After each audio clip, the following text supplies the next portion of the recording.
Sud Radio sans réserve, Jean-Marie Bordry. Le nouveau locataire de Matignon aura de quoi s'occuper dès son arrivée. On peut dire sans risque de se tromper que le paysage politique est dévasté. Il est temps de remettre de l'ordre dans la Maison France. Je pense qu'il est un peu trop tôt pour faire un choix. Le temps est venu, en effet, de changer de république. Mais mon choix est fait. Ah, donc vous avez choisi? Oui. Le Premier ministre formera un gouvernement paritaire d'hommes et de femmes. Oui, mais je pense qu'il est encore un peu trop tôt pour faire un choix. Vous n'en avez pas parlé du tout. Non. Promis. Non, oui, promis. Si vous voulez, il ne peut pas être trop tôt pour faire un choix que vous avez fait. Moi, je suis candidat à rien. N'essaye pas d'être drôle. À la fin, il n'en restera qu'un. Oui, à la fin, il n'en restera qu'un. Mais qui entrera à Matignon? Vous l'avez entendu, Sud Radio sans réserve, mais toujours pas sans suspense. Qui sera Premier ministre? Est-ce qu'on va vers la confirmation des ambitions de François Bayrou ou vers une humiliation d'ampleur nationale si les scénarios changent encore au Palais de l'Élysée? Sachez que le Palais de l'Élysée a confirmé qu'une nomination du prochain Premier ministre serait annoncée avant 13h. Ça tombe très bien parce qu'on va en parler, on va en débattre. On va voir qui sera le prochain Premier ministre de midi à 14h sur Sud Radio. Qu'est-ce qu'on peut attendre de lui? Est-ce que son gouvernement sera plutôt à droite, plutôt à gauche, plutôt au centre? C'est ce qu'on demandera aussi à tous nos invités politiques qui réagiront à cette nomination. Ce sera le grand débat à partir de 13h, juste après l'annonce officielle. Mais avant ça, qu'est-ce que la France du terrain attend de ce prochain Premier ministre, quel qu'il soit? Qu'est-ce que les agriculteurs attendent du prochain Premier ministre? On ira faire un tour dans le Gers où des agriculteurs ont érigé un mur des cons avec les noms de différents membres du personnel politique. Est-ce que le prochain Premier ministre fera partie de ces noms? C'est ce que nous dira l'un des porte-parole de la coordination rurale. On va demander l'avis aussi aux premiers magistrats de nos villes et nos villages. Qu'est-ce que les maires, MAIRES, attendent du prochain Premier ministre? Est-ce qu'ils veulent davantage de pouvoir ou davantage de crédit? On sera avec le président de l'association des maires ruraux de France. Ces villages de plusieurs centaines d'habitants qui se sentent parfois bien loin de la capitale, de l'Élysée ou de Matignon, selon que ce soit l'un des deux palais qui commande la France. Voilà de quoi on va parler.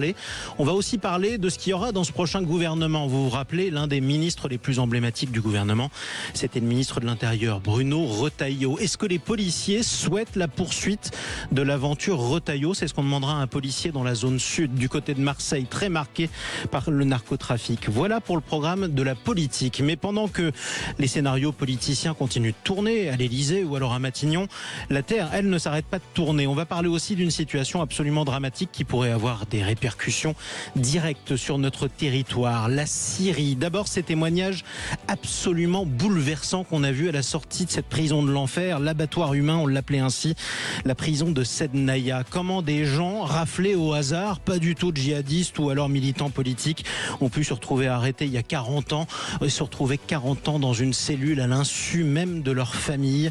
On va en parler avec une journaliste du grand quotidien francophone, Lorient Le Jour. Elle nous dira qui étaient ces détenus qui sont sortis de l'enfer et qu'elle a interviewés. On va aussi parler de l'avenir de la Syrie parce que les attentats de 2015 en France étaient arrivés depuis la Syrie. Est-ce qu'on va passer d'un régime sanguinaire, celui de Bachar, à un régime islamiste qui pourrait nous envoyer de nouveaux terroristes? C'est ce qu'on verra avec l'un de nos autres invités. Voilà pour ce programme de Sud Radio sans réserve. On se retrouve dans un instant. Place aux Français, la parole aux Français. Qu'est-ce qu'ils attendent du prochain Premier ministre? C'est ce qu'on verra dans quelques instants avec le président de l'association des maires ruraux de France. A tout de suite sur Sud Radio. Sud Radio. Sud Radio. Parlons vrai. Parlons vrai. Sud Radio. Parlons. Sud Radio sans réserve, Jean-Marie Bordry. Et Sud Radio, toujours sans Premier ministre. À l'heure où je vous parle, qui entrera à Matignon? L'Élysée nous promet une nomination officielle avant 13h. Qui sera le prochain Premier ministre? On a longtemps parlé de François Bayrou. Il a rencontré d'ailleurs Emmanuel Macron ce matin vers 8h30. Est-ce que c'était pour lui annoncer qu'il serait Premier ministre? Enfin, lui qui court derrière cette ambition depuis des décennies. Ou est-ce que c'était au contraire pour lui annoncer une nouvelle déception, voire une humiliation? C'est ce qu'on verra dans cette émission. Mais avant de parler politique, avant de parler de politique politicienne, parlons de la France du terrain, celle du dernier kilomètre qui est si chère à Sud Radio. Bonjour Michel Fournier. Oui, bonjour. Soyez le bienvenu sur Sud Radio. Vous êtes le maire des Vouavres, c'est dans les Vosges. Vous êtes le président de l'association des maires ruraux de France. Combien d'habitants aux Vouavres? 300. 300. À peu près 300 habitants, oui. Exactement. Qu'est-ce que très concrètement l'identité et la couleur politique du prochain Premier ministre va changer pour le maire que vous êtes? Qu'est-ce que vous attendrez de lui? Tout d'abord, on attend d'un Premier ministre quel qu'il soit, d'avoir un regard sur le quotidien. Et le quotidien pour nos territoires, c'est la meilleure façon d'appréhender en fait ce qui est nécessaire, c'est-à-dire la notion de proximité. Ce que l'on souhaite, nous, certainement, c'est que ce Premier ministre ou cette Première ministre, elle ait une expérience de terrain, une expérience d'élu de terrain. Ça a beaucoup manqué depuis plusieurs années, et notamment au niveau de représentants de beaucoup de représentants de l'Assemblée nationale. Parce que quand vous me demandez qu'est-ce que l'on attend du Premier ministre, qu'est-ce que l'on attend d'une Assemblée nationale qui joue au chamboule-tout? Parce que c'est ça aussi.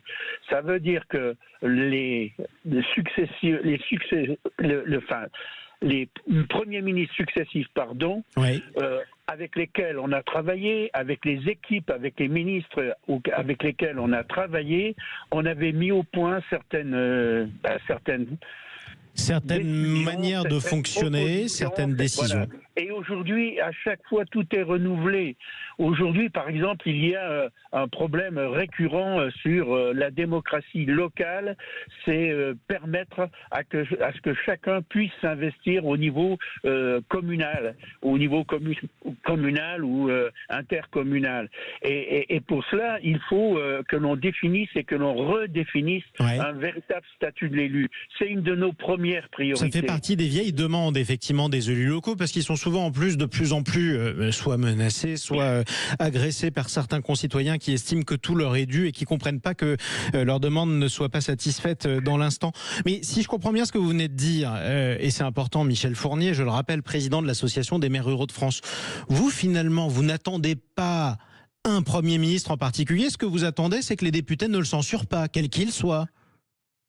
Ça, c'est la première des choses, parce que l'ex-premier ministre Michel Barnier, c'était quelqu'un qui avait imaginé le rassemblement de toutes les forces de notre pays, de manière à faire avancer ce pays, de manière à concrétiser des choses. Si je parle du statut de l'élu, mais il n'y a pas que le statut de l'élu, c'est pas une revendication syndicale, c'est la potentialité à ce que des gens et des jeunes et des gens qui exercent une profession puissent s'investir au bénéfice de nos administrés. Et au bénéfice, n'oublions jamais cela. Dans les territoires ruraux, il y a aujourd'hui un sentiment de nécessité de repli sur soi-même, parce que effectivement on ne détermine pas et on ne définit pas ce que peut représenter les avantages de nos ruralités. C'est chez nous qu'il y a cette notion d'espace, cette notion de surface qui permet de développer les énergies renouvelables, par exemple, qui permet l'alimentation en eau, qui permet également par la terre d'avoir l'alimentation générale, et tout ça au bénéfice de tout le monde. Et il n'y a pas cette reconnaissance-là. Il n'y a pas non plus dans les dotations de l'État une reconnaissance équitable entre la ruralité et l'urbanité. Alors, pour des raisons historiques peut-être, mais aujourd'hui, on souhaite qu'un citoyen rural soit considéré au même titre qu'un citoyen urbain. Et ce n'est pas le cas. Ça veut dire ce que l'on vit, est-ce que les élus, est-ce que nos gens vivent au quotidien, tout ça, il faudra vraiment en tenir compte. Et on avait réussi à aligner les planètes. Et une fois qu'on réunit les différents décideurs autour de sujets, allez hop là, ça part en vrille. La censure. En d'autres termes, ce que vous regrettez, le Premier ministre que vous auriez préféré, en tout cas celui dont vous auriez préféré la nomination, c'est Michel Barnier, et ça n'arrivera pas pour vous aujourd'hui. Ça, c'est la seule chose dont on soit sûr. Non, Michel Barnier, c'est pas Michel Barnier en tant que Michel Barnier, c'est Michel Barnier 3 mois, quoi. Voilà, c'est ça. Et après, si c'est Monsieur X ou Madame Y 2 mois ou 3 mois, je veux dire, ça, c'est pas possible. Dans nos communes, on est bien obligé d'assurer le quotidien tous les jours, et nos décisions, elles sont quotidienne. Est-ce qu'on peut imaginer que le prochain Premier ministre ne changera rien à votre quotidien de maire, en fin de compte ? Si le Premier ministre, le nouveau Premier ou Première ministre, est dans la même situation que Michel Barnier, que d'autres, eh bien, voilà, on va se retrouver toujours à la case départ. Et c'est proprement. Je veux dire, à un moment donné, il faut que les gens ils oublient leur ego. Il faut qu'ils oublient quand même que ce n'est pas leur petite fonction qui est importante, c'est surtout l'avenir et le regard qu'on peut avoir pour le mieux vivre de l'ensemble de nos administrés, quels qu'ils soient. Eh bien, le message sera passé sur Sud Radio, la radio du dernier kilomètre. Merci Michel Fournier, maire des Voivres dans les Vosges, président de l'association des maires ruraux de France. On vous dit à bientôt, on vous retrouvera rapidement sur Sud Radio. On verra qui sera finalement le nouveau Premier ministre. Je parlais de la France du terrain avec vous, Michel Fournier. Il y a aussi celle qui s'inquiète, qui est en colère en ce moment, ce sont les agriculteurs. Sud Radio sans réserve, Jean-Marie Bordry. Direction le département du Gers où les agriculteurs sont toujours en colère. Ils avaient même édifié entre Toulouse et Auch sur l'autoroute un mur des cons avec plusieurs noms. On est en direct sur Sud Radio avec Lionel Candelon. Bonjour. Oui, bonjour. Bienvenue sur Sud Radio. Vous êtes le président de la coordination rurale d'Occitanie. Vous êtes en direct, je crois, de votre exploitation de Castillon-des-Battes, c'est ça ? Oui, c'est ça, tout à fait, avec une vue magnifique sur la nature, puisque nous on est dans un cadre très rural ici, loin de toutes les grandes agglomérations, et j'ai apprécié les mots du président des maires de France, parce que ça fait plaisir qu'on soit soutenu par nos élus de terrain, qui sont bien loin, qui sont plus dans la réalité que nos élus politiques, notamment les députés qu'on a affichés hier en totalité sur le mur des cons, et parce qu'aujourd'hui on n'en peut plus de cette politique politicienne qui fait plus rien hormis pour elle-même. Bon, alors je précise que vous êtes le président de la coordination rurale d'Occitanie. Vous luttez toujours contre le Mercosur, notamment les accords de libre-échange avec le Mercosur, mais pas seulement. Qu'est-ce que changerait pour vous le fait que le prochain Premier ministre soit plutôt de gauche ou plutôt de droite ou plutôt du centre ? Moi, il peut être de là où il veut, ça ne me dérange pas, tant qu'il prend acte immédiatement des solutions qu'on a mis sur la table en janvier 2024 pour nos agriculteurs demain. Aujourd'hui, ça fait plus d'1 an qu'on dit, qu'on alerte, qu'on hurle la détresse et le mal-être des agriculteurs. Demain, les agriculteurs qu'on a défendus tous les jours cette année, ils crèveront la gueule ouverte. La situation financière, la situation psychologique et économique de nos exploitations est anéantie cette année. On a des pertes de 50 à 100 000 euros par exploitation, c'est du jamais vu.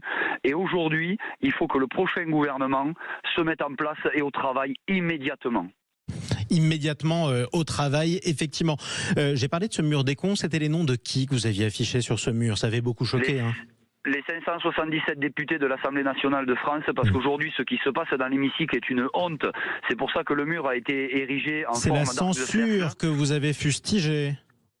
C'est la censure, c'est le comportement quotidien qu'ils ont dans l'hémicycle. Quand on les voit s'insulter, quand ils sont même pas capables de se serrer la main entre eux, de se dire bonjour, c'est une honte absolue pour nos anciens qui se sont battus pour que eux soient à cette place aujourd'hui.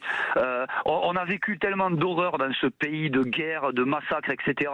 Aujourd'hui, je comprends même pas, et c'est intolérable que des députés aient ce comportement-là, et y compris dans la vie de tous les jours. Nous, en tant que président syndical, on a des droits et on a des devoirs envers nos adhérents. Aujourd'hui, on ne peut pas tolérer qu'on ait des députés qui refusent des contrôles de gendarmerie ou de police, etc.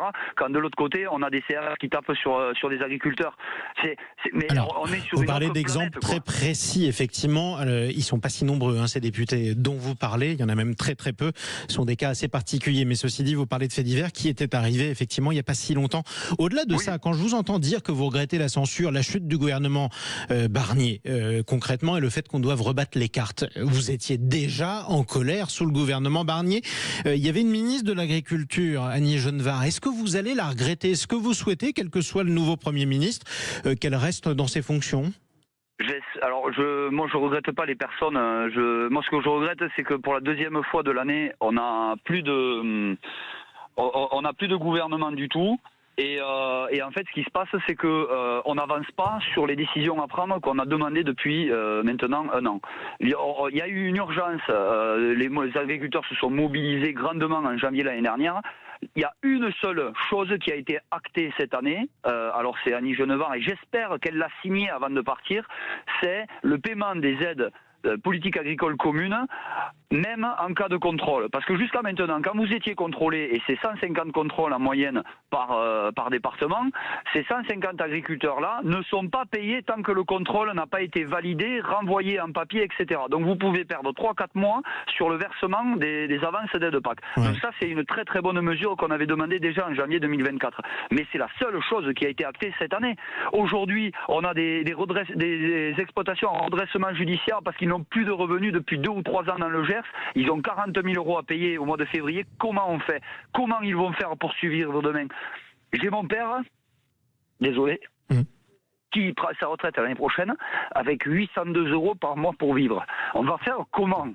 Comment vont faire nos anciens?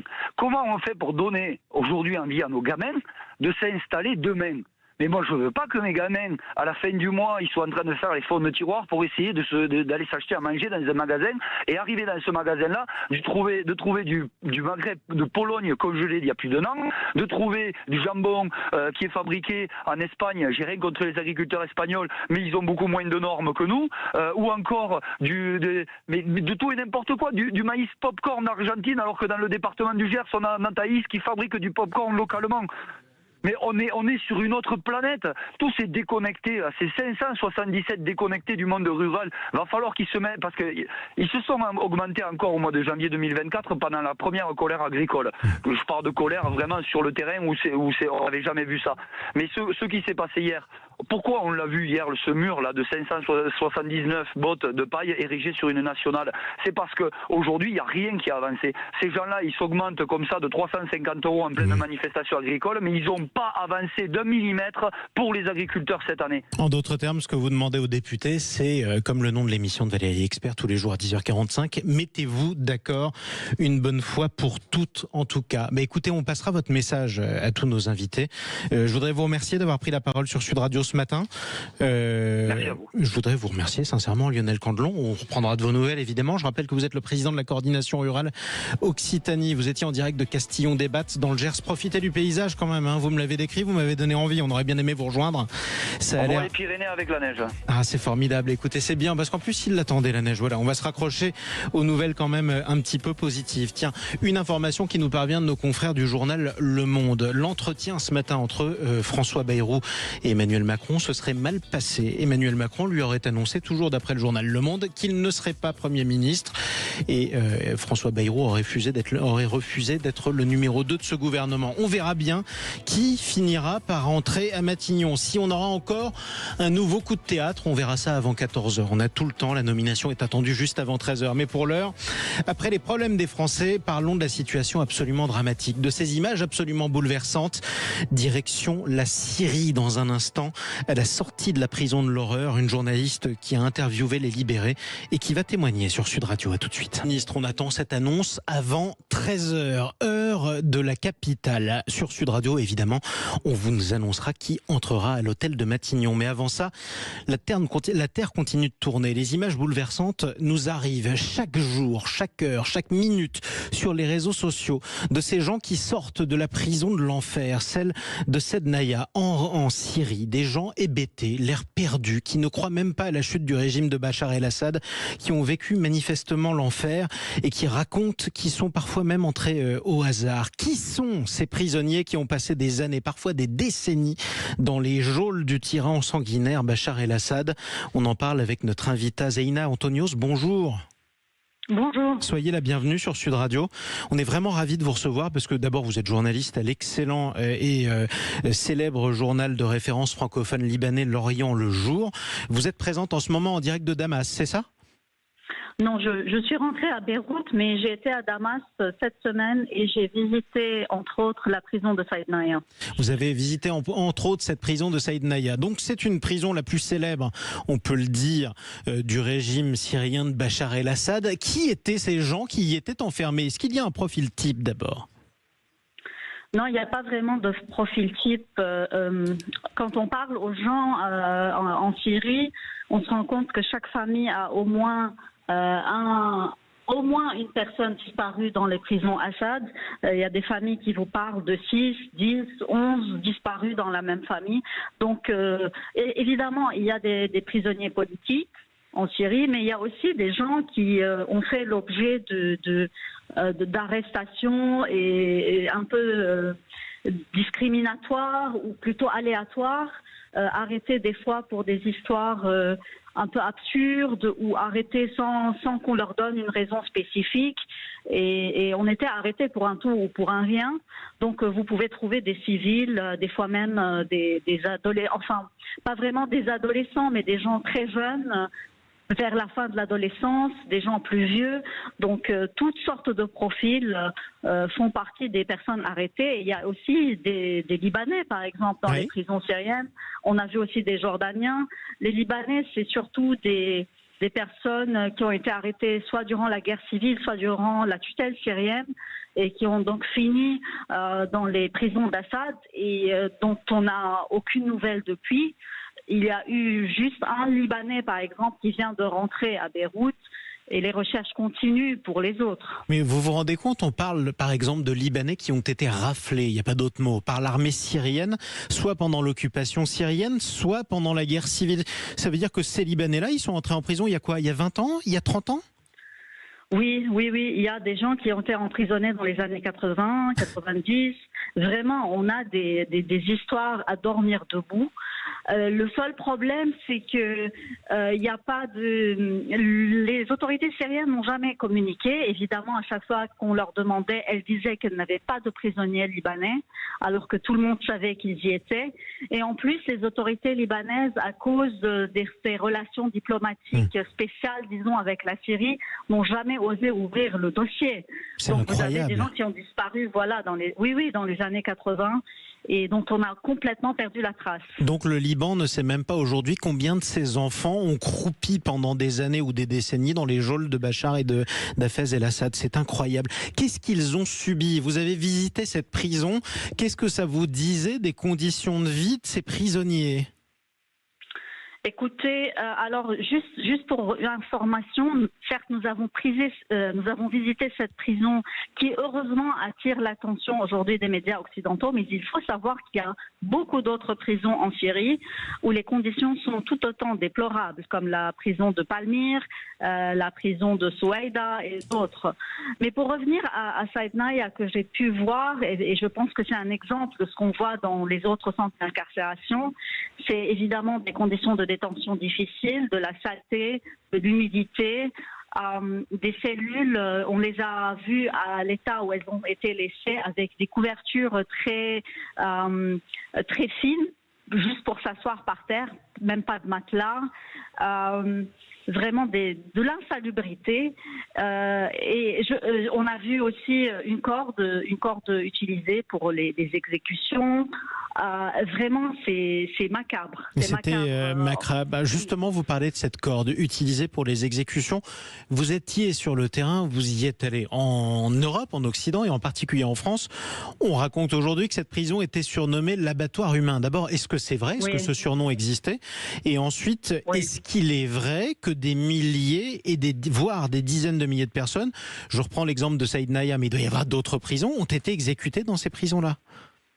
Oui, effectivement. L'appellation l'abattoir humain, elle est même utilisée en Syrie. Les gens l'utilisaient beaucoup là-bas. Beaucoup de gens qu'on a rencontrés utilisaient cette expression. Et oui, effectivement, toutes ces allégations de milliers de gens exécutés sont vraies. Sinon, il y a déjà des témoignages, et on les a lus dans la presse occidentale. Oui, de personnes qui avaient déserté, ou de personnes qui avaient fui, dont ce fameux, je sais plus s'il était infirmier, qui avait donné ses documents et ses photos des morgues. Et donc on comprend qu'il y a des exécutions systématiques ou que alors les gens mouraient de mauvais traitements et de torture. Et ce qui fait qu'on a un nombre élevé de morts. Et c'est ce qui pourrait expliquer aujourd'hui que le nombre de personnes libérées des prisons est beaucoup plus inférieur au nombre de personnes disparues. Exactement. Donc on ne sait pas où sont passées ces autres personnes. et probablement elles sont mortes. Et on ne sait pas combien de personnes ni qui le régime syrien a supplicié pendant des décennies. Non. Il y a une autre question que j'aimerais vous poser, c'était une image absolument frappante, parce qu'aujourd'hui on se filme quand on vit un événement hors du commun, et il est logique que les rebelles qui ouvraient les portes des prisons ou des cellules se filmaient en même temps qu'ils filmaient les gens qui libéraient, qui ne comprenaient pas ce qui leur arrivait. On a vu des images de cellules qui étaient ouvertes, dans lesquelles on voyait un certain nombre de femmes avec des enfants en bas âge. Est-ce que ça veut dire que ces femmes ont été incarcérées avec ces enfants, ou alors que ces enfants sont nés dans ce qu'on appelle des prisons ? Alors, je n'ai pas pu personnellement rencontrer des femmes, mais apparemment, d'après plusieurs informations, ces enfants seraient sans doute nés de viols dans les prisons. C'était le sens de ma question, parce que honnêtement, c'est vertigineux. Oui, c'est vertigineux. On a tous vu cette vidéo où ils étaient en train d'ouvrir les cellules, et on voit un petit enfant qui doit avoir 2-3 ans, qui regarde un peu apeuré, qui comprend pas. Il y a beaucoup d'histoires qui circulent en Syrie aujourd'hui sur des femmes violées en prison, qui ont eu un ou plusieurs enfants, et dont les familles auraient refusé maintenant d'accueillir, à cause de ces viols qu'elles ont subis. De leur honneur prétendument flétri. Voilà, de leur... Oui, tout à fait. Donc une double peine en plus. Voilà, une double peine en plus pour ces femmes après le calvaire, l'humiliation, comme si cela suffisait. C'est des récits qui sont absolument insoutenables. C'est ma dernière question et j'aimerais vous la poser, Zeina Antonios. Maintenant qu'on a décrit tout ça, on parle de prison. En fin de compte, c'était quoi ? C'était des camps de concentration ? Écoutez, je ne sais pas si on peut les décrire de cette manière, mais évidemment, dans toute dictature, on retrouve toujours ce même schéma d'un univers carcéral complètement fermé, avec très peu d'informations qui filtrent. Une personne disparaît et puis on va la chercher de prison en prison et d'hôpital en hôpital et on ne va jamais avoir de réponse. D'ailleurs, à Saïdnaïa, par exemple, les gens, ils étaient en train de monter par dizaines, par centaines, maintenant que la prison est vide, pour essayer de trouver des documents dans les centaines de papiers par terre, à la recherche d'un nom. Du nom d'une personne, d'un proche qui pourrait leur permettre de comprendre s'il est passé par là ou non. Et ça, donc, c'est des camps où c'est des endroits où on savait que si l'on entrait, il y avait très peu de chances de ressortir vivant. Ça, c'est certain. Et tous ceux qui sont passés par les prisons et qui ont eu la chance d'être libérés, dont aussi des Libanais, dont un Libanais que j'avais rencontré, ils vous disent, oui, quand vous entrez en prison, ils vous disent, regardez, vous n'allez plus sortir. Et ça, c'est les geôliers qui vous le disent. C'est incroyable, c'est incroyable. Ce que vous nous racontez est incroyable. Un mot aussi pour le Liban. Vous êtes en direct de Beyrouth, je le rappelle, Zeina Antonios, journaliste dans le grand quotidien francophone L'Orient le Jour. Est-ce que pour les Libanais qui regardent la situation, ils se disent que quel que soit le prochain régime syrien, ça ne pourra pas être pire ? Écoutez, je pense que c'est les Syriens d'abord qui se le disent, même si on n'est pas encore vraiment sûr de ce que Hayat Tahrir al-Sham, qui est évidemment un mouvement islamiste à la base, qu'est-ce qu'il pourrait réserver aux Syriens. Mais quand on parle aux Syriens déjà dans la rue, ils vous disent mais on n'arrive pas à croire que la répression est finie et qu'on est libre. Et évidemment au Liban aussi, le Liban qui a souffert de la tutelle syrienne, qui a des prisonniers en Syrie, qui a eu des histoires compliquées avec la Syrie, oui, il y a évidemment du côté des opposants, on est heureux de voir que le régime Assad n'est plus là. On est heureux peut-être de pouvoir rouvrir ce dossier des détenus libanais en Syrie qui croupissent peut-être depuis 30-40 ans ou qui sont tout simplement décédés. Mais c'est vrai que la suite, elle paraît très vague, même pour le Liban, parce que comme c'est un pays, on est à la frontière, donc ça pourrait nous affecter. Donc la suite en Syrie, qu'est-ce que ça va être ? On ne sait pas. Et donc, on attend de voir comment le gouvernement de transition va coopérer avec la communauté internationale. Eh ben, on en reparlera en tout cas, pourquoi pas avec vous. Merci beaucoup pour ce témoignage précieux. Zeina Antonios, journaliste à L'Orient le Jour, je le rappelle. Lisez L'Orient le Jour, vous qui pouvez vous le procurer, c'est un excellent journal et un journal de référence. À bientôt sur Sud Radio. Il est 1h moins le quart, tout simplement, sur Sud Radio. Et nous avons une information communiquée par le Palais de l'Élysée. Figurez-vous que les scénarios auront changé dans tous les sens depuis ce matin parce qu'on aura absolument tout entendu. On peut témoigner aussi du fait que les proches de François Bayrou seront passés dans tout leur leurs États, partout leurs États, depuis hier soir, depuis ce matin et dans la journée. C'est officiel, François Bayrou est nommé Premier ministre. Et François Bayrou, nouveau Premier ministre de la France. Leur entretien pourtant était censé mal s'être passé ce matin à l'Elysée avec Emmanuel Macron. Est-ce qu'Emmanuel Macron a changé d'avis dans la matinée? Combien de fois a-t-il changé d'avis? On y reviendra dans un quart d'heure. Édition spéciale sur Sud Radio avec tous nos invités. La réaction du MoDem qui doit être soulagée. La réaction aussi des autres forces politiques. Est-ce qu'elles sont prêtes à travailler avec lui? Et vous, 0826 300 300, vous nous appelez, on vous donne la parole. Parlons vrai sur Sud Radio. Mais avant ça, on se retrouve dans un instant avec un autre invité. La situation en Syrie, le risque sécuritaire sur la France. Est-ce qu'on risque d'avoir des attentats en France à cause du nouveau régime islamiste qui semble prendre ses marques dans le pays? On va en parler avec notre invité dans un instant. À tout de suite. Sud Radio, c'est vous qui donnez le ton.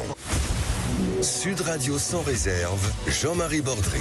Sud Radio sans réserve, mais plus en Premier ministre. François Bayrou nommé Premier ministre. C'est l'annonce lapidaire qui vient d'être publiée et communiquée par le Palais de l'Élysée. Alors, il faut le dire, les coulisses aussi, parce qu'on a passé notre temps à poser des questions aux proches des différents favoris et protagonistes. On est passé par tous les scénarios. C'était François Bayrou hier, ce n'était plus François Bayrou ce matin. C'était à nouveau François Bayrou. Il y a un quart d'heure, ses proches ou ses soutiens étaient extrêmement pessimistes.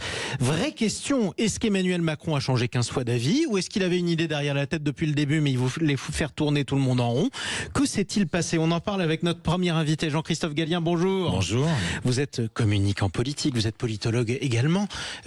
La mise en scène clairement publique d'une telle hésitation présidentielle, qu'est-ce que ça dit du choix d'Emmanuel Macron? Ça veut dire qu'il y avait deux hypothèses dans l'interprétation. Soit on est dans une forme de verticalité un peu méprisante, c'est-à-dire que on prépare, mais après tout, on a donné un rendez-vous qu'on honore pas, c'est pas le sujet. Soit on est, excusez-moi de le dire comme ça, un peu à la rue, parce qu'il y a eu une négociation, parce que dans une conversation même de dernière minute, pour fixer les détails, pour fixer ce qui était en œuvre entre François Bayrou et Emmanuel Macron, oui, il y a de la négociation, il y a des pistes que les uns avancent et que les autres des bras de fer, manifestement. Donc, il y a là, pour le coup, ce qui se passe dans d'autres systèmes politiques proches de nous. Je ne parle pas d'endroits où on est très différents, où il y a démocratie, où il y a encore une fois, des partenaires et des opposants, qu'on a des élections, on forme des gouvernements. C'est que souvent, on raconte ce qui est en train de se passer aujourd'hui. Pourquoi? Parce que on a changé quand même d'époque, pour le coup, bien avant même qu'Emmanuel Macron arrive au pouvoir, et lui-même qui voulait renverser la table. On est quand même dans un moment où l'information, je parle de l'information, la vraie, est forcément engagée dans une narration parce que tout le temps, il y a un besoin d'avoir cet écho.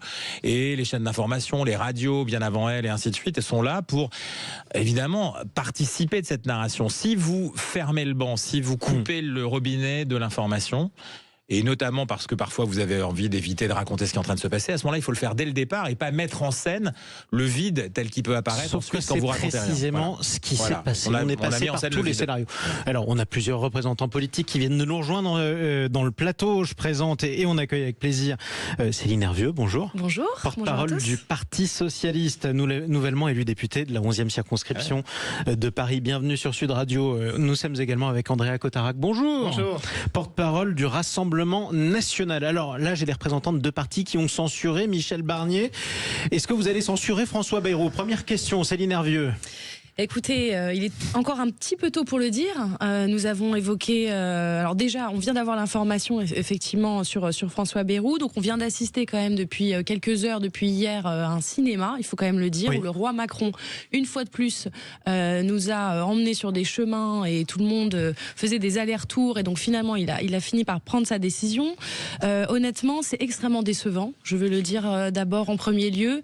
Nous avions demandé la nomination d'un Premier ministre de gauche conformément aux résultats des précédentes élections législatives, et je vois que le président de la République maintient coûte que coûte l'idée qu'en fait on prend les mêmes, on recommence. Je rappelle que donc François Bayrou, président du MoDem, qui est un parti politique qui a largement participé au gouvernement depuis ces dernières années, depuis 7 ans, qui a validé la politique d'Emmanuel Macron depuis le début, et donc c'est tout à fait regrettable de voir qu'en fait il n'entend pas les messages qu'on lui envoie. Vous voyez, on a été jusqu'à censurer le gouvernement et on en est encore là. Donc on est reparti probablement, possiblement vers une nouvelle censure socialiste.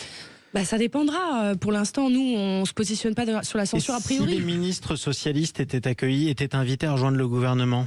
Ah mais nous on l'a dit d'entrée, on ne participera pas à un gouvernement qui est dirigé par un Premier ministre de droite. Même réponse, je présume, chez Andrea Cotarac. Alors ceci dit, Andrea Cotarac, vous n'avez pas de Premier ministre de gauche, c'est peut-être un soulagement pour le Rassemblement national? De toute façon, chez nous, on mesure la grandeur d'un homme à sa capacité à parler avec l'opposition et à commencer par le premier parti de France, c'est-à-dire le Rassemblement national. Je vous rappelle que M. Barnier a été censuré, il est tombé parce qu'il n'a pas écouté le Rassemblement national comme nous le souhaitions. Moi, je ne m'intéresse pas vraiment au casting, je m'intéresse surtout au scénario, à savoir si M. Bayrou sera en capacité de respecter les électeurs du Rassemblement national. Je rappelle quand même que nos électeurs, ce sont quand même les ouvriers, les employés, les salariés. Nous sommes en tête, ce sont les chefs d'entreprise de TPE, PME. On a une situation absolument catastrophique. Et donc nous, on ne censure jamais a priori. Mais vous avez les mêmes lignes rouges, les mêmes exigences. Ça m'étonnerait. Mais ça, je vous le confirme. Ouais, non, les mêmes lignes rouges qu'avec Michel Barnier. En fait, si vous voulez, on assiste un petit peu à un théâtre d'ombre pathétique avec un suspense en carton-pâte. Nous ne sommes pas dans cette classe politique qui, on entend les socialistes, ici c'est Cazeneuve, c'est ceci, on participe pas, on ne sait pas Wauquiez qui veut pas des LFI. La seule alternative au macronisme et à l'UMPS s'appelle le Rassemblement national. Vous allez ressusciter l'UMPS. Mais les macronistes sont les héritiers de l'UMPS. Ils ont pris le pire de la gauche et le pire de la droite. Jean-Christophe Gallien. Écoutez, vous savez, on était dans une séquence où pour ceux qui pensent que c'est maîtrisé, scénarisé, on est dans le baron noir, et pour les autres, une grande majorité, on est plutôt chez les tuches à l'Élysée. C'est-à-dire que pour le coup, on est dans quelque chose qui est quand même assez symptomatique d'une impasse. Faut le dire comme c'est. On est face à quelque chose qui, quoi qu'il se passe aujourd'hui, à partir du moment où vous avez engagé une bataille entre le Parlement et le Parlement, je pense à l'Assemblée nationale, le Sénat étant un peu sur son Aventin, Monsieur Larcher disons pas grand-chose et les sénateurs non plus. Et de l'autre côté, vous avez non plus un gouvernement, mais le président de la République qui est face à cette Assemblée nationale. Et cette guérilla qui s'est installée depuis 2022 tourne aujourd'hui à quelque chose qui est plutôt proche d'une guerre politique, et disons-le clairement, c'est-à-dire qu'aujourd'hui vous avez une légitimité parlementaire qui elle-même est fragmentée, de l'autre côté vous avez fragmentée parce qu'il y a une offre politique qui est devenue 13 groupes parlementaires, et donc à partir de là avec 13 au moins 10 unités qui sont des unités de préparation à la présidentielle, avec un objectif la présidentielle, de l'autre côté vous avez un président de la République qui est là, qui a sa légitimité personnelle évidemment au suffrage universel direct, mais qui semble-t-il pour la plupart des acteurs aujourd'hui pose question, c'est-à-dire pose question. Et finalement, on peut se poser la question de savoir si tout ça ne sera pas tranché le jour où simplement tous ces acteurs qui veulent aller à la présidentielle et qui ont comme objectif aujourd'hui malgré tout d'être candidats à cette élection présidentielle, pourront le faire. C'est-à-dire en gros, ce qui est demandé par les uns et par les autres aujourd'hui, c'est que quelque part on accélère le calendrier. C'est un vrai sujet parce qu'aujourd'hui vous avez cette impasse qui est là, et je ne crois pas. On verra, Monsieur Bayrou, vous avez été prudent, on va voir ce qui va se passer, qui va être justement, nommé. on va voir avec l'un de ses porte-paroles, parce qu'on est rejoint par Bruno Millienne, porte-parole du Modem. Alors vous êtes passé par tous vos états, vous êtes là depuis un moment dans les locaux de Sud Radio. Il y a une heure, vous étiez de mauvaise humeur, parce que vous étiez pessimiste, et là vous êtes heureux. Non, mais ces tergiversations, forcément mettre les nerfs à rude épreuve, d'autant que je suis, moi, persuadé, pas seulement parce que je suis au Modem, je suis persuadé qu'il faut une espèce de barycentre central pour essayer de donner des gages aux uns et aux autres, et en tout cas essayer de travailler avec tout le monde. Et ça, c'est quand même quelque chose que François Bayrou fait depuis qu'il a créé le Modem. Avec pas beaucoup de succès jusqu'à maintenant, on va lui espérer plus de succès maintenant. Qu'est-ce qu'il va faire en tant que Premier ministre? Vous nous le direz juste après les informations de 13h. Restez avec nous sur Sud Radio. François Bayrou est votre nouveau Premier ministre. Est-ce qu'il tiendra plus longtemps que Michel Barnier? C'est une vraie question parce que rien n'est moins sûr. On en parle avec tous nos invités. Vous prenez la parole. 0826 300 300. Sud Radio sans réserve. À tout de suite. Sud Radio sans réserve. Jean-Marie Bordry.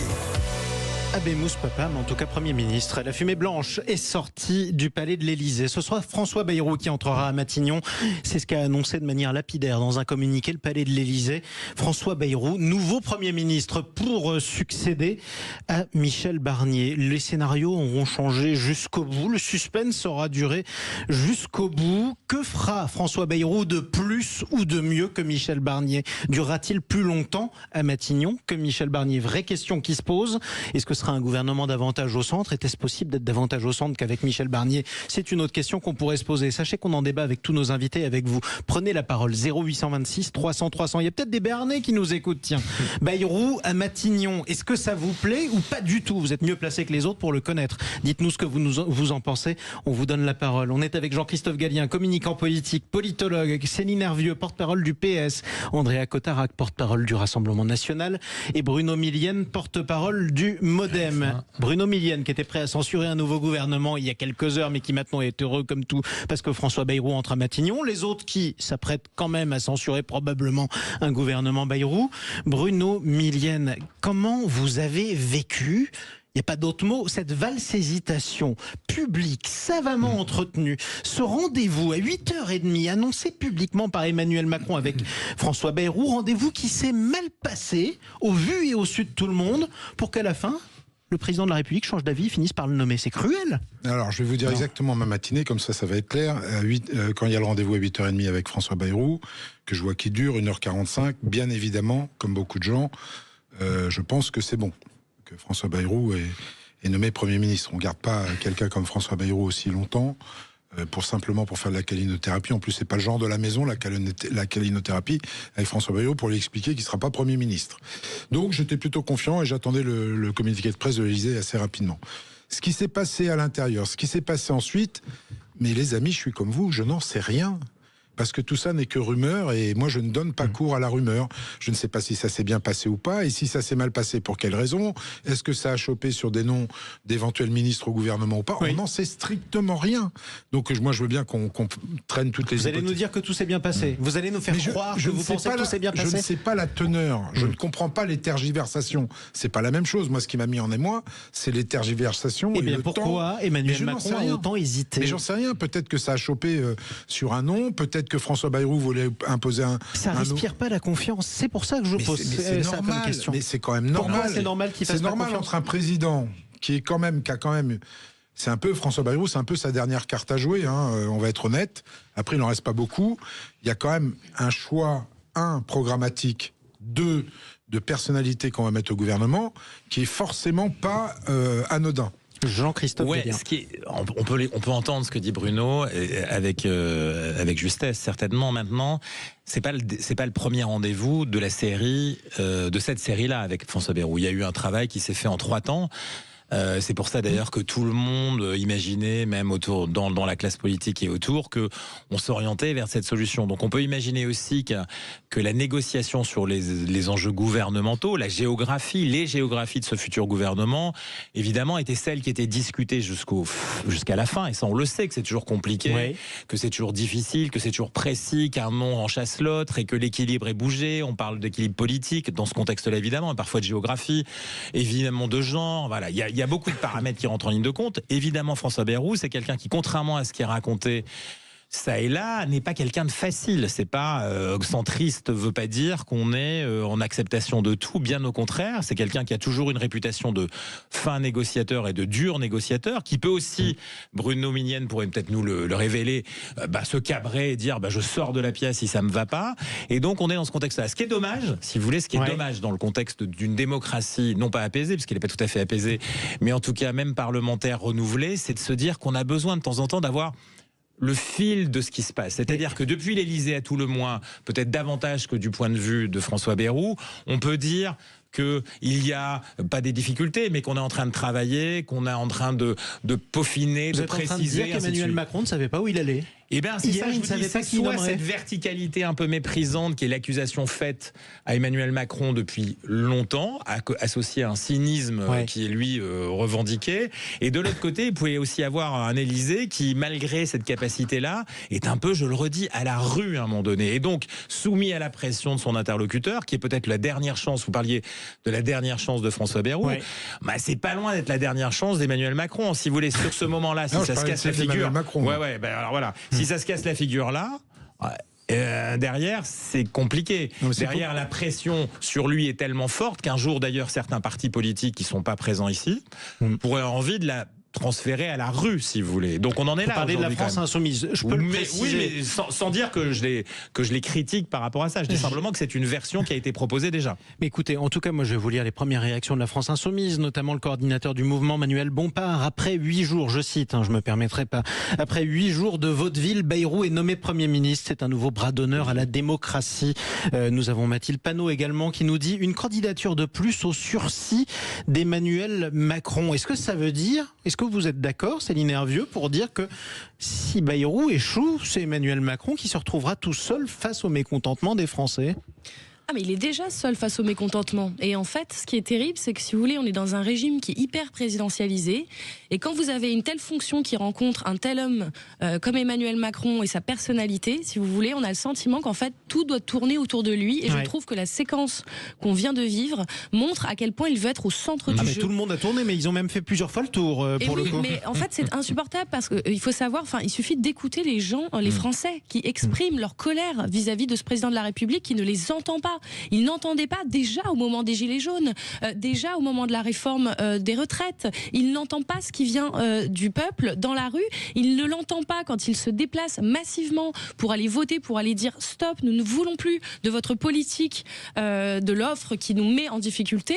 Et il n'entend pas cela. Et là, une fois de plus, il se met en scène au milieu du jeu. Moi, je dis qu'il faut vraiment maintenant, si on veut qu'on avance, parce que je pense que la majorité des Français veulent que l'on sorte de cette crise politique et qu'on trouve des solutions, parce qu'il y a des urgences dans ce pays. Vous êtes gentil de dire ça, mais le pouvoir au Parlement. Pardon, mais cette crise politique, c'est aussi vous qui l'avez déclenchée en censurant le précédent gouvernement. Je ne peux pas être d'accord avec vous sur ce point, je suis désolée. Quand on a une répartition de l'Assemblée nationale avec 3 grandes forces qui ont émergé, on prend en compte cela. On ne balaye pas le débat parlementaire à coup de 49-3. Enfin, Macron, c'est les records, le Guinness record du 49-3. Donc on ne passe pas en force quand on n'a pas de majorité. On accepte le débat parlementaire. C'est nerveux, sincèrement, quels que soient les Bruno Millienne pour le Modem. Oui, quels que soient les exécutifs, qu'ils soient locaux ou nationaux, je n'ai jamais vu des oppositions voter le budget d'une majorité, ou fût-elle relative. Est-ce que là, aujourd'hui, vous dites pour le bien des Français, s'il y a un prochain budget qu'on nous prend quelques trucs, on ne censurera pas le gouvernement? J'en suis pas sûr que vous le dites ça. Donc Michel Barnier n'avait pas trop le choix.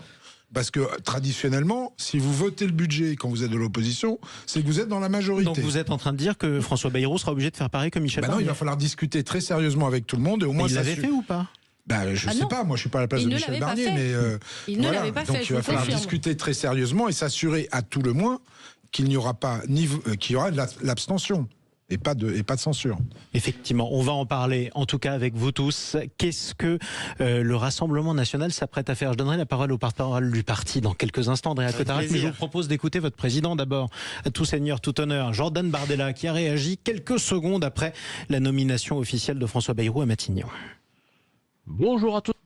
Alors on retrouvera Jordan Bardella, c'était pas Jordan Bardella là qu'on entendait. Les lignes rouges, elles demeurent, mais c'est pas nos lignes rouges, c'est pas les lignes rouges du parti, ce sont les lignes rouges et les aspirations de millions d'électeurs.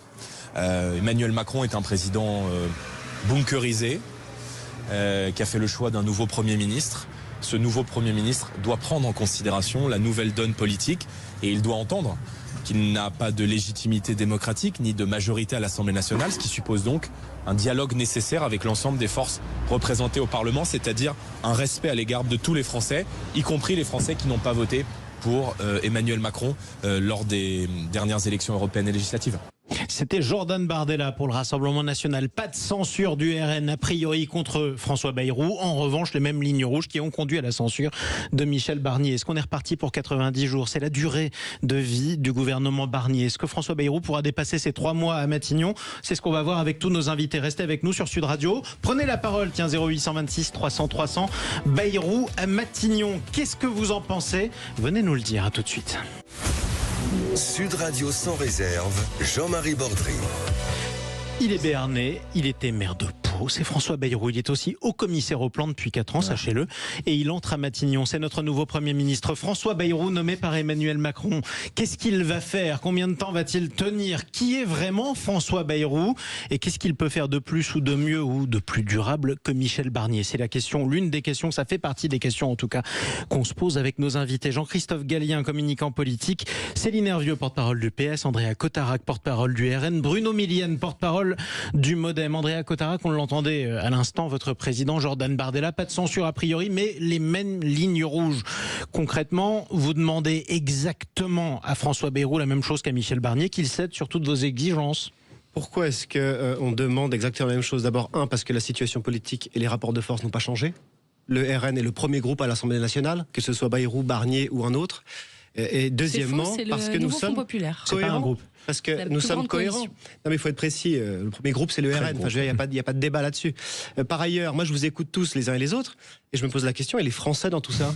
Parce qu'en fait, en réalité, on avait essayé de trouver, Monsieur Macron, le responsable de tout ça quand même, avait essayé de trouver le plus petit dénominateur commun, c'est-à-dire les LR, un tout petit groupe à l'Assemblée nationale pour diriger le dernier gouvernement. Ça n'a pas marché puisqu'ils n'ont pas écouté, puisqu'il y a eu le chantage de M. Attal sur M. Barnier, bref, qu'ils n'étaient pas cohérents ni unis.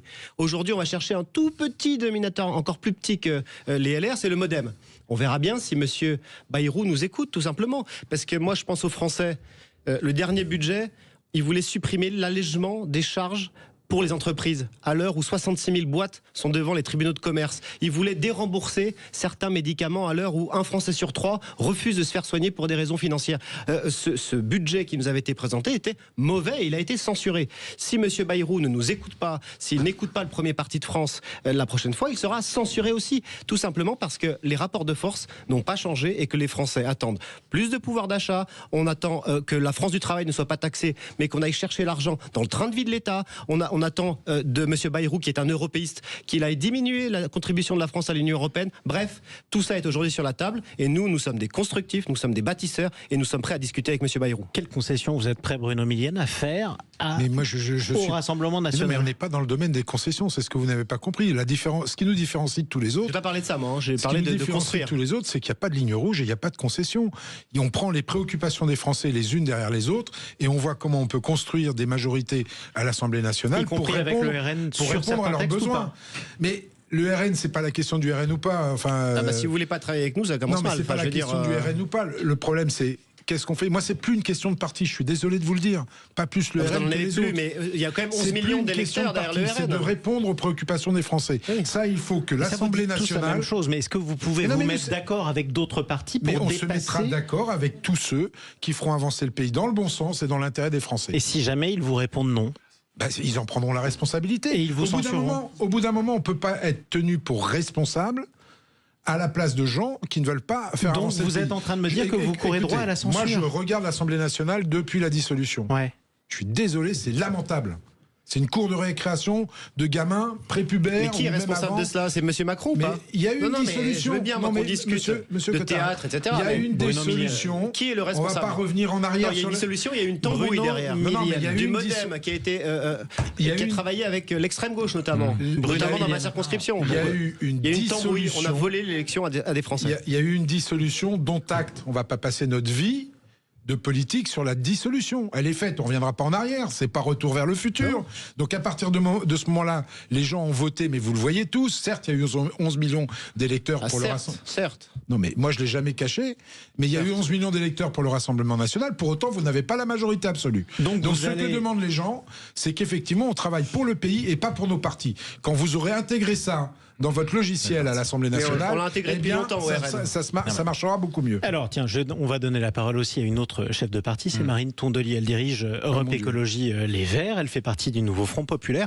Elle aussi a réagi à la nomination de François Bayrou. Tout ça ressemble quand même furieusement à du mauvais vaudeville. On a passé une semaine, les dernières 48 heures et les dernières heures dans un cinéma absolu qui, je pense, ridiculise la France dans sa manière de procéder, ridiculise le président de la République dans sa manière de ne plus vouloir, puis de céder à ce que j'ai l'impression était finalement une forme d'intimidation et de retire-moi ou je fais un malheur.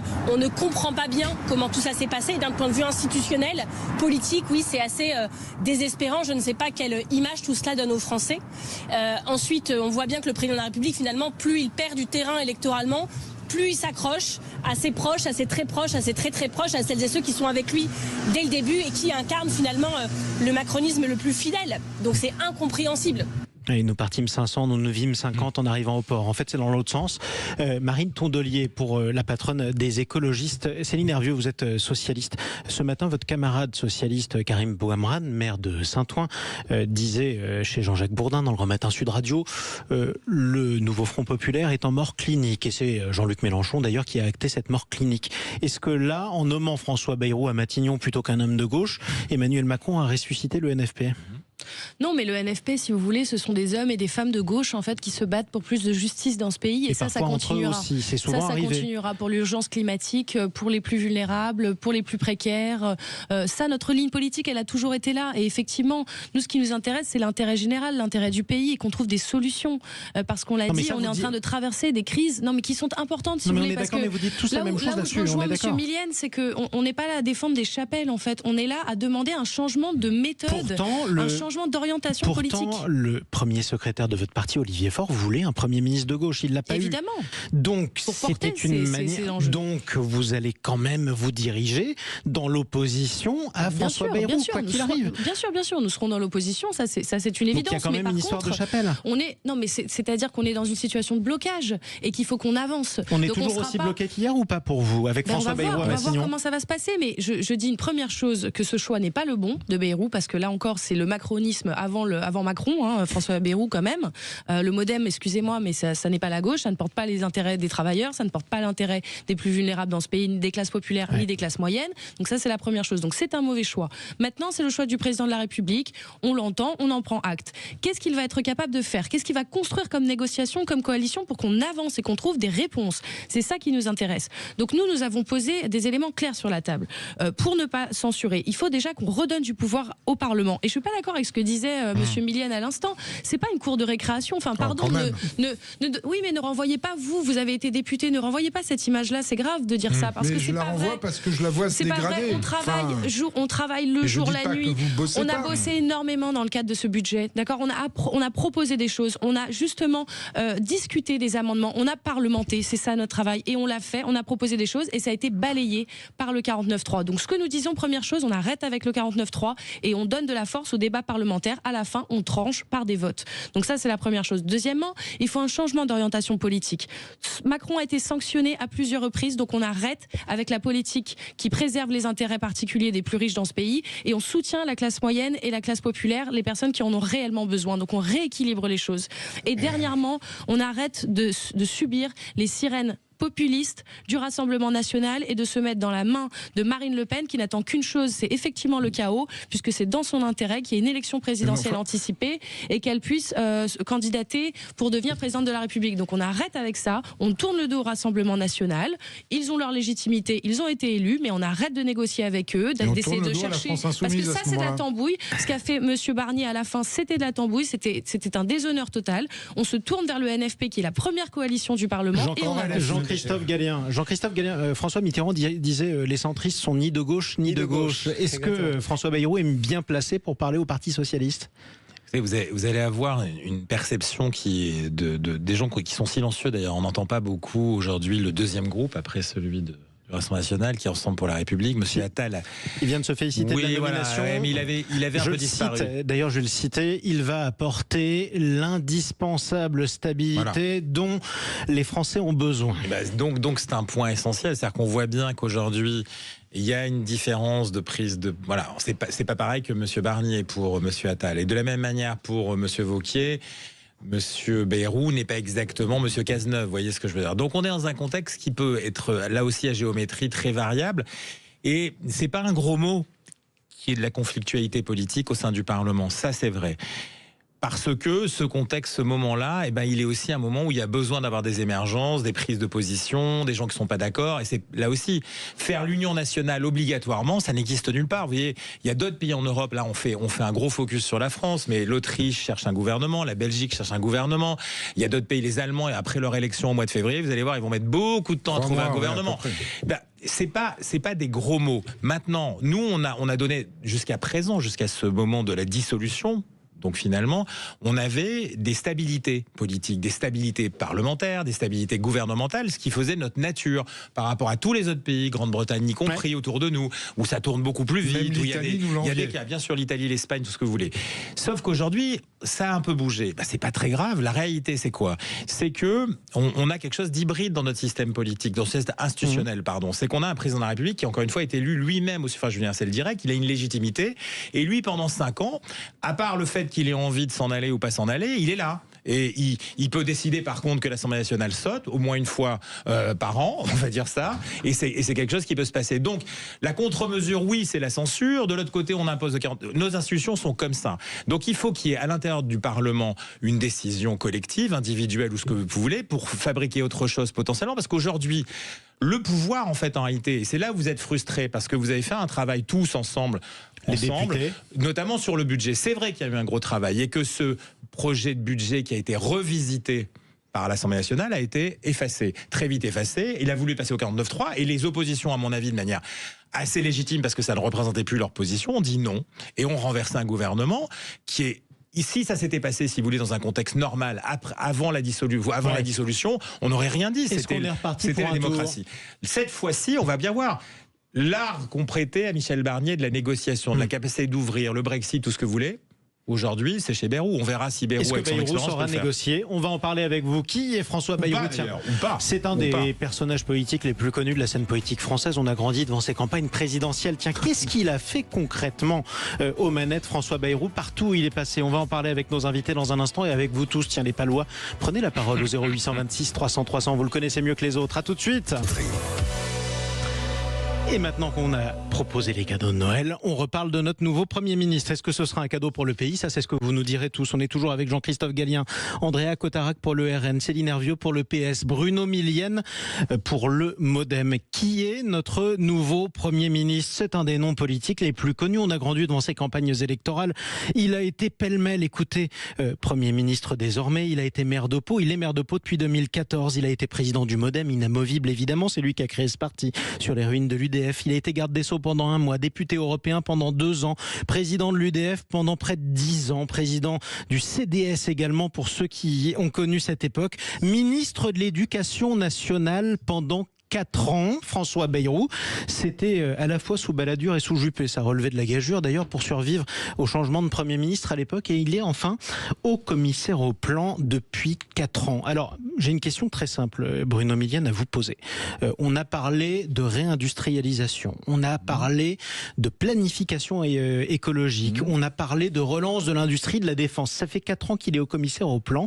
François Bayrou, est-ce que vous êtes capable de me citer une seule chose que François Bayrou ait planifiée? Alors je vous ferai un cadeau moi aussi de Noël quand je reviendrai vous voir, Jean-Marie. Ouais. Je viendrai avec toute la documentation qui a été produite par le Haut Commissariat au Plan depuis 4 ans. Je n'en citerai qu'une parce que celle-là, elle a fait quand même beaucoup de bruit.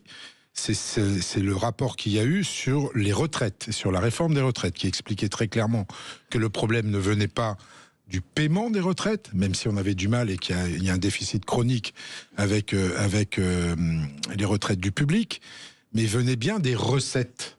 Et qu'on avait un trou de 30 à 40 milliards par an de recettes, et que c'était là-dessus qu'il fallait agir, plutôt que d'agir sur le reste. Et on l'a fait, enfin le Haut Commissariat au Plan l'a fait au moment où le président du corps de l'époque nous disait non, il n'y a pas de problème. Donc, et qu'il a été obligé de reconnaître que oui, il y en avait un quand même. Donc le Haut Commissaire au Plan nous a expliqué, heureusement qu'il était là, qu'on avait un problème dans le financement des retraites. Il y a eu un document très intéressant sur les énergies renouvelables, mais vous me posez la question. Non mais je vous laisse répondre. Je vous le dis.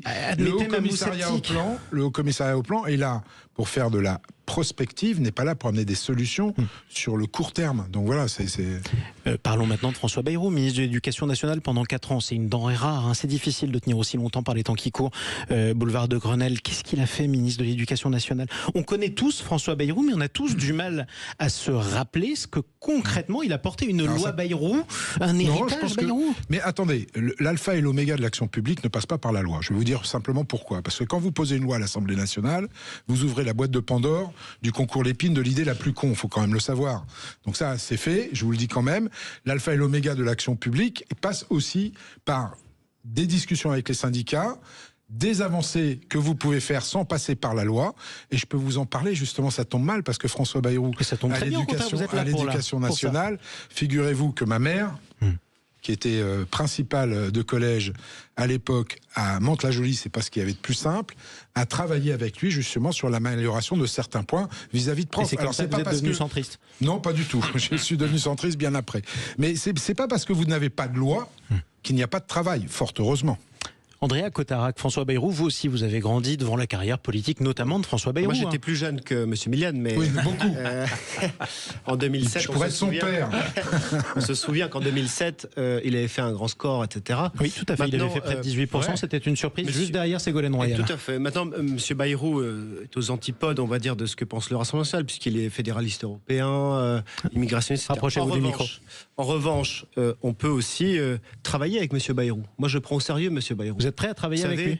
Mais il sera contraint de travailler avec le Rassemblement national, le premier parti de France. Moi, je me souviens, par exemple, d'un M. Bayrou qui défendait la laïcité, la séparation des églises et de l'État. Vers qui va travailler s'il met ça sur la table? Avec le RN. La gauche a abandonné la laïcité. Il manifeste avec des islamistes du CCIF. Il ajoutait aussi que la laïcité, c'était pas simplement, si mes souvenirs sont bons, vous me corrigerez, la séparation des églises et de l'État, c'était aussi la séparation de l'État de la finance et du monde de la finance. On va pouvoir travailler avec M. Bayrou, si tant est qu'il soit d'accord pour le faire avec nous. On a proposé, dans notre contre-budget, une taxe sur les transactions financières, par exemple, à 0,5%. Je pense qu'on peut travailler avec M. Bayrou sur cette question-là. On a proposé de taxer les revenus spéculatifs, d'éviter de taxer la France qui bosse, la France qui travaille, la France des actifs, mais de taxer les revenus spéculatifs. Je prends par exemple le cas des rachats d'actions. Les rachats d'actions, on en discutait la dernière fois, c'est une ineptie économique. Une boîte vend ses actions, puis les rachète pour faire augmenter la valeur du titre. Bon, ça, on pourra travailler, je crois, avec M. Bayrou. M. Barnier souhaitait les taxer à 8%, on souhaitait taxer à 33%. Donc il y a tout un tas de sujets sur lesquels, je crois, on peut travailler avec M. Bayrou. Maintenant, ça surprendra personne. On n'est pas de la même famille politique, on n'est pas d'accord sur la vision qu'on a du pays, mais malheureusement, je crois que M. Bayrou sera contraint de travailler avec le RN, premier parti de France. Est-ce que vous êtes prêt? Alors rapidement, Bruno Milian, je redonne la parole à Jean-Christophe Gallien après, mais d'avancer, pourquoi pas, sur ces propositions concrètes du RN. Encore une fois, je vous le dis, sur les propositions qui vont dans l'intérêt de la France et dans l'intérêt du pays, même moi, du j'ai RN, aucun problème. Même du RN, on sait très bien quelles sont nos lignes de fracture avec le Rassemblement national. Tout le monde les connaît. Bon, voilà, sur ces côtés-là, effectivement, financer le budget de la France en tapant sur l'immigration, ça sera pas la Donc il n'y aura pas de loi immigration, de nouvelle loi immigration. Mais pourquoi? Alors, je ne sais pas si on on aura serait bien de pouvoir s'engager là-dessus déjà. Mais je ne vais pas m'engager à la place du Premier ministre. Mais pensez bien une chose. Écoutez ce qu'on a dit depuis quelques mois par rapport à la loi immigration. On en fait une par an. Est-ce qu'on ne peut pas faire un moment... Un référendum? Une petite pause. Regardez ce qui fonctionne, regardez ce qui fonctionne ou pas, avant de relancer la machine à faire du vent, parce que depuis 30 ans, finalement, on fait du vent. Donc voilà, donc il y a un moment, soyons un tout petit peu pragmatiques et réalistes, posons les stylos, employons une méthode sur le long terme. La loi immigration, s'il doit y en avoir une nouvelle, elle mérite que les différents partis politiques travaillent dessus. Mais comment voulez-vous vous mettre d'accord avec le Rassemblement national d'un côté et pourquoi pas le Parti socialiste de l'autre sur la loi immigration? Sur la loi immigration, on ne sera pas d'accord avec le Rassemblement national. Avec qui? Avec le PS ou avec le RN? Mais on pourra être d'accord avec le PS et avec les LR. Bruno Retailleau, par exemple, ministre de l'Intérieur, connu pour ses opinions très marquées sur ce sujet, a sa place dans un gouvernement Bayrou. Bruno Retailleau a quand même dit en rentrant au ministère de l'Intérieur que finalement la dernière loi immigration avait fait des avancées. Bon, oui, il a aussi ajouté que l'immigration n'était pas une chance pour la France. Oui, mais il faudra que chacun fasse un pas vers l'autre. Donc vous lui demandez de faire un pas ou pas, Bruno Retailleau? Ça va dans les deux sens, Jean-Marie. Ça peut pas être que dans un sens. Enfin, ça n'a pas de sens. Qui doit faire un pas, François Bayrou ou Bruno Retailleau? Tout le monde doit faire un pas pour l'intérêt des Français. Donc vous demandez aussi à François Bayrou de faire un pas vers Bruno Retailleau? Mais François Bayrou est là pour ça, pour regarder ce qui peut marcher ou pas avec l'accord de tous. C'est un peu difficile à imaginer, mais c'est la méthode employée depuis longtemps. Le modèle LR, c'est pas majorité. La parole dans un instant à Céline Hervieux pour le Parti socialiste, mais avant ça, la parole à ceux qui ne sont pas là. La France insoumise, son coordinateur Manuel Bompard. Les gens ont voté pour une rupture avec la politique macroniste et ils se retrouvent comme Premier ministre une personne qui a été membre du premier gouvernement d'Emmanuel Macron en 2017. Vous comprenez bien que oui, de mon point de vue, ça s'appelle un bras d'honneur contre la démocratie. Et nous avons été clairs depuis le début. Nous avons dit que si le Premier ministre qui était nommé n'était pas issu du nouveau Front Populaire, nous le censurions. Et donc oui, je vous confirme que nous déposerons une motion de censure pour essayer de faire tomber ce gouvernement gouvernement et par là même, d'un certain point de vue, puisque Emmanuel Macron a nommé une sorte de clone à Matignon, faire tomber Monsieur Bayrou, c'est aussi faire tomber Monsieur Macron. C'est Emmanuel Bompard, coordinateur du mouvement de la France Insoumise, membre du nouveau Front Populaire, tout comme notre invité Céline Hervieux, porte-parole du Parti Socialiste. Motion de censure donc de la France Insoumise contre François Bayrou. Est-ce que vous la voterez, Céline Hervieux ? Alors je ne pense pas, mais je dois en discuter avec mes collègues socialistes évidemment et avec l'ensemble des forces du nouveau Front Populaire. Il va falloir quand même attendre le discours de politique générale du nouveau Premier ministre. Il va falloir attendre de voir le gouvernement. Il va falloir attendre de voir quelles sont les lignes justement, quelles sont les priorités qu'il va mettre en avant. Alors je vous cache pas que mon inquiétude, puisqu'effectivement, comme l'a très bien dit Monsieur Bompard, on est là face à quelqu'un qui est un Premier ministre très clairement de droite, qui a défendu la réforme des retraites, qui est au cœur de notre projet pour son abrogation. Donc, est-ce qu'il sera capable de faire un pas justement sur le gel, sur la suspension de la réforme des retraites, de cette réforme des retraites qui a été dénoncée par plus de 8 Français sur 10, par plus de 9 travailleurs sur 10, par l'ensemble des syndicats de ce pays? Oui, organisons une grande conférence de financement. Vous expliquer que le principal héritage que les Français ont gardé de François Bayrou au commissariat au plan, c'est qu'on avait vraiment besoin de réformer les retraites. Non mais attendez, non mais attendez. Si, on peut pas vouloir le bien des gens contre leur avis, si vous voulez. Ça, c'est les régimes autoritaires. Donc on arrête. Vous n'avez pas de majorité à l'Assemblée nationale. Vous refusez le vote sur cette réforme. Vous l'avez encore fait dans le cadre de la niche insoumise avec les milliers d'amendements que vous avez déposés pour empêcher le vote parce que vous avez peur du vote des Français. Vous savez très bien que vous êtes minoritaire sur cette réforme. Donc ça fait vraiment partie des pas. Donc ça va être intéressant de voir si justement M. Bayrou va être capable d'évoluer sur cette question et qu'il ne soit pas simplement le pantin d'Emmanuel Macron qui effectivement tient à cette réforme et qui continue de tirer les ficelles derrière le rideau. Non mais 2-3 choses qui sont mathématiques. D'abord, c'est normal que les Français étaient de votre côté. Quand vous leur dites vous allez travailler 2 ans de plus, en général ils sont contre et vous dites on revient à 62 ans. Non mais les Français ne sont pas des idiots. Ils ont parfaitement compris. Madame Hervieux, ils n'ont pas tout compris parce qu'en réalité... c'est ça, ils n'ont pas compris. Non mais vous leur parlez pas d'une chose. Ça commence bien le modem. Vous leur parlez pas d'une chose. Les Français n'ont rien compris. Vous ne leur parlez pas. On l'a déjà entendu il y a quelques jours. Vous ne leur parlez pas du nombre d'annuités pour prendre la retraite à taux plein. Aujourd'hui, vous partez à la retraite à taux plein, pour une retraite qui, pour l'instant, n'est pas appliquée, à 63 ans et 8 mois. Ça, vous avez complètement omis de leur dire. Donc, je ne vous ai pas entendu dire que vous allez revenir sur les annuités. Ça, c'est première chose. Deuxième chose sur les retraites. Pourquoi vous avez été contre le MoDem et contre la CFDT quand on a travaillé la retraite universelle par points? Vous avez mis la France dans la rue. C'est la plus équitable, c'est le plus équitable des systèmes de retraite. Donc, revoyez votre copie là-dessus, peut-être qu'on trouvera un terrain d'entente. Revoyons ensemble notre copie, faisons une grande conférence de financement. Faisons une énième réforme des retraites. Réfléchissons à une conférence de financement. Vous savez, cette retraite par mois, Madame Hervieux, et réfléchissons ensemble. Vous n'avez plus de problème d'âge de départ à la retraite. Vous partez quand vous voulez. Vous pouvez mettre l'âge de départ à la retraite à 62 ans, à 60 ans. Si les gens qui ont travaillé toute leur vie considèrent que ça leur suffit pour vivre, eh bien, ils partiront à 60 ans sans décote. Ce qui est sûr, c'est que... Et vous mettez des paniers de points pour les métiers les plus lourds. J'ai quand même l'impression qu'on est reparti pour un tour. Non, mais j'essaie d'expliquer des choses. Je comprends, mais vous avez raison. D'expliquer des choses qui sont totalement rationnelles. Vous allez en tout cas répondre, Andrea Cotarac, pour le Rassemblement national, à Bruno Millienne, vu qu'il est dans la majorité, qui va soutenir en tout cas ce nouveau Premier ministre. François Bayrou est notre nouveau Premier ministre. On va en reparler dans un instant avec tous nos invités et vous tous au 0826 300 300. À tout de suite sur Sud Radio. Sud Radio sans réserve, Jean-Marie Bordry. Et Sud Radio avec un Premier ministre, François Bayrou, le maire de Pau, qui finit par entrer à Matignon.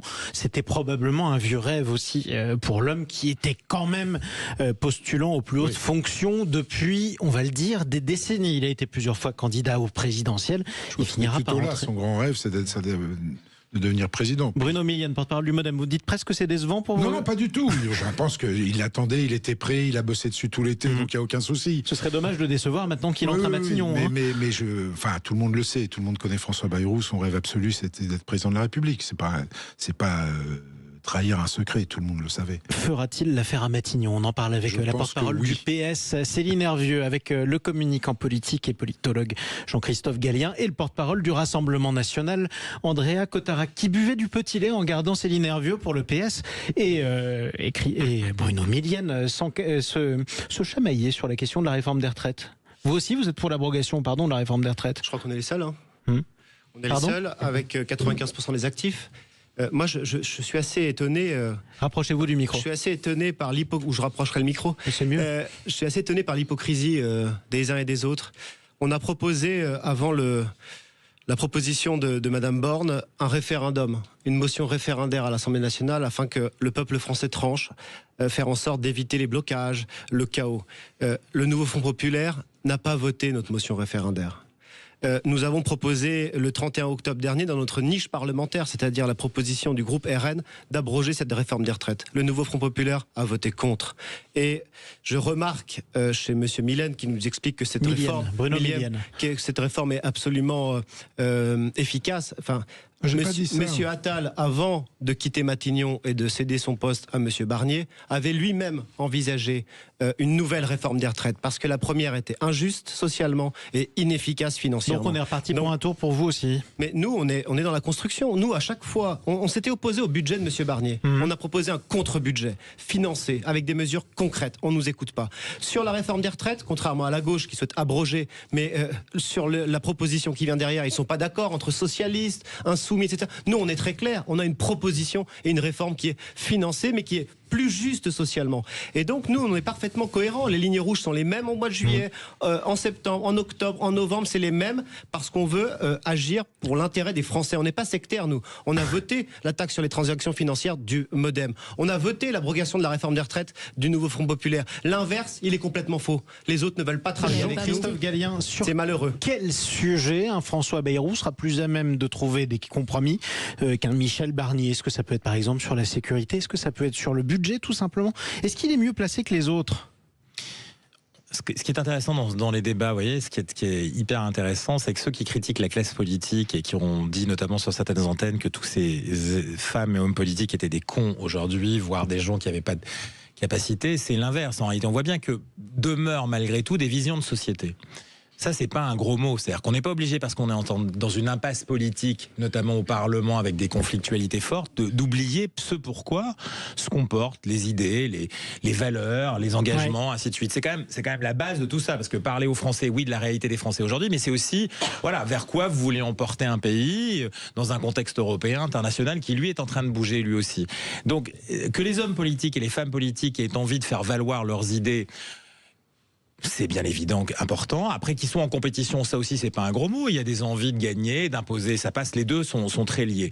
Maintenant, ce qu'il faut voir aujourd'hui, c'est comment François Bayrou peut faire mieux que Michel Barnier dans ce contexte où lui va vouloir porter son corpus à lui, c'est-à-dire qu'il n'arrive pas avec des valises vides, il a des valises pleines d'envie, il a travaillé tout l'été, il a une histoire politique, une vision de société. Et puis de l'autre côté, on voit bien qu'il y a des envies, et c'est bien naturel qu'il y ait des envies. Maintenant, je vous le redis, on a eu M. Attal qui a enfin parlé aujourd'hui, on a M. Macron qui quand même malgré tout s'est remis au centre du jeu. Dans cette séquence-là, qu'est-ce qui s'est passé?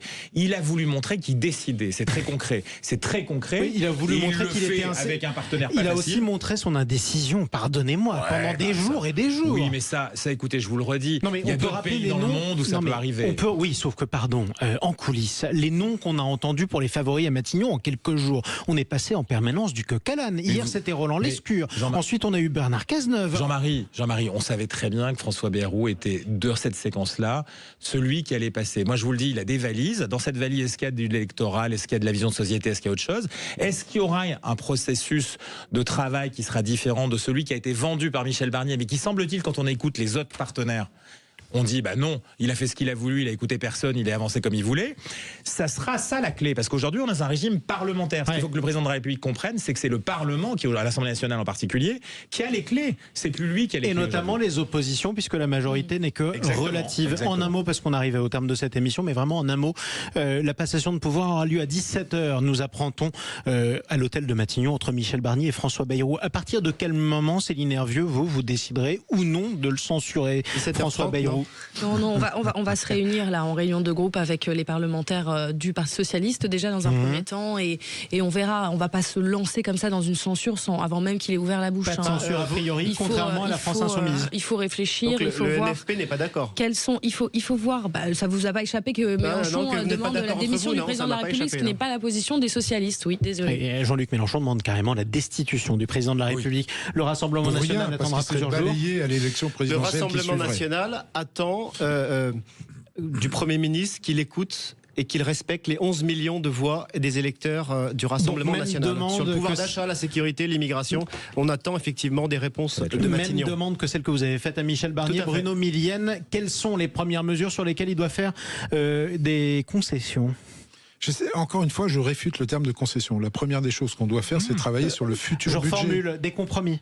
Et c'est pas des compromis, il y a un budget à sortir. Pas de compromis ? Il y a un budget à sortir. Il faut tenir compte des desiderata des uns et des autres, de nos propres desiderata, cheminer ensemble pour que ce budget soit donné à la France. C'est la priorité des priorités. Et après, on verra. N'oubliez pas que vous êtes minoritaire quand même. Juste, c'est un détail. Il y a une chose importante. Vous êtes en train d'écouter les autres. J'entends tout ce que vous nous dites. Il y a une chose importante, tout le monde monsieur sera obligé de Millienne. travailler avec lui. Faites passer le message, soutenez les collectivités. François Bayrou, maire de Pau, le sait très bien, les collectivités on reparlera sont du exsangues. rapport de monsieur Boris Donc on Ravignon, arrête si avec vous les voulez. économies sur le dos des villes et des départements. Il y a une autre chose importante aussi, c'est ce chiffre, 90. C'est le nombre de jours qu'a duré le gouvernement Barnier. Est-ce que François Bayrou fera davantage ? On verra ça et on le vivra évidemment en direct sur Sud Radio. Merci à tous d'avoir pris la parole. Aujourd'hui, Andrea Cotarac pour le RN, Céline Hervieux pour le PS, Bruno Millienne pour le Modem, Jean-Christophe Gallien qui est communicant politique, et puis pour lui-même aussi, et puis pour notre plus grand bonheur. On va le dire comme ça.